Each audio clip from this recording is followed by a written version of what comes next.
Madam थोड़ा बता दीजिए तो ये क्या है? जी, ओम शांति, नमस्कार। ओम शांति। हम आए थे यहाँ पे प्रजापिता ब्रह्म कुमारी ईश्वरीय विश्वविद्यालय की तरफ से ना, नाम में ही क्या जुड़ा हुआ है, विश्वविद्यालय। जैसे यहाँ पे हम तेजपुर विश्वविद्यालय के सामने खड़े हैं। विश्वविद्यालय में बच्चे क्यों जाते हैं? पढ़ने के लिए, है ना, शिक्षा लेने के लिए। और हर बच्चे का कोई ना कोई लक्ष्य होता है कि वहाँ से पढ़ के वो क्या बनेंगे, है ना। कोई डॉक्टर, इंजीनियर, कोई प्रोफेसर, अलग अलग अपने अपने फील्ड में वो चले जाते हैं। और इस विश्वविद्यालय में, ईश्वरीय विश्वविद्यालय में, हम सीखते हैं कैसे हम अपने अंदर की कमी कमजोरियों को हटा के अपने आप को शक्तिशाली बना के कैसे अपने अंदर देवी गुणों को धारण कर सकते हैं, है ना। देवी देवता और हम मनुष्यों में कोई ज्यादा अंतर नहीं है।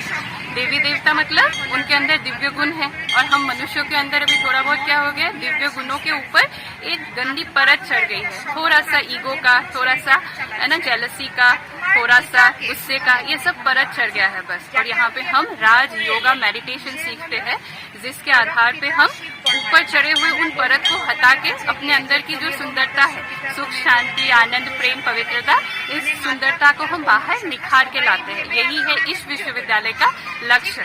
और नाम में जैसे आप सभी ने सुना, यह है ईश्वरीय विश्वविद्यालय। तो जैसे हर विश्वविद्यालय में कोई चांसलर, वाइस चांसलर होते हैं, इस विश्वविद्यालय का वाइस चांसलर स्वयं निराकार परमपिता शिव बाबा है।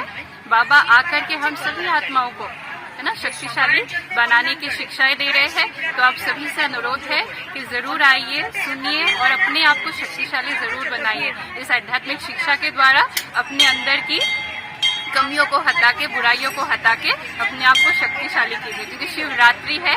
शिवरात्रि मतलब क्या, शिव बाबा आते ही है इस कलयुग के घोर रात्रि, है ना, कलयुग के अंत में, और हम सबको यहाँ से छुड़ा करके सतयुग की उस सुंदर सी सृष्टि में ले जाने के लिए, जहाँ पे सुख, शांति, आनंद, प्रेम, ये तो नेचुरल है। आप सभी का अनुरोध है, जरूर आइए। ओम शांति।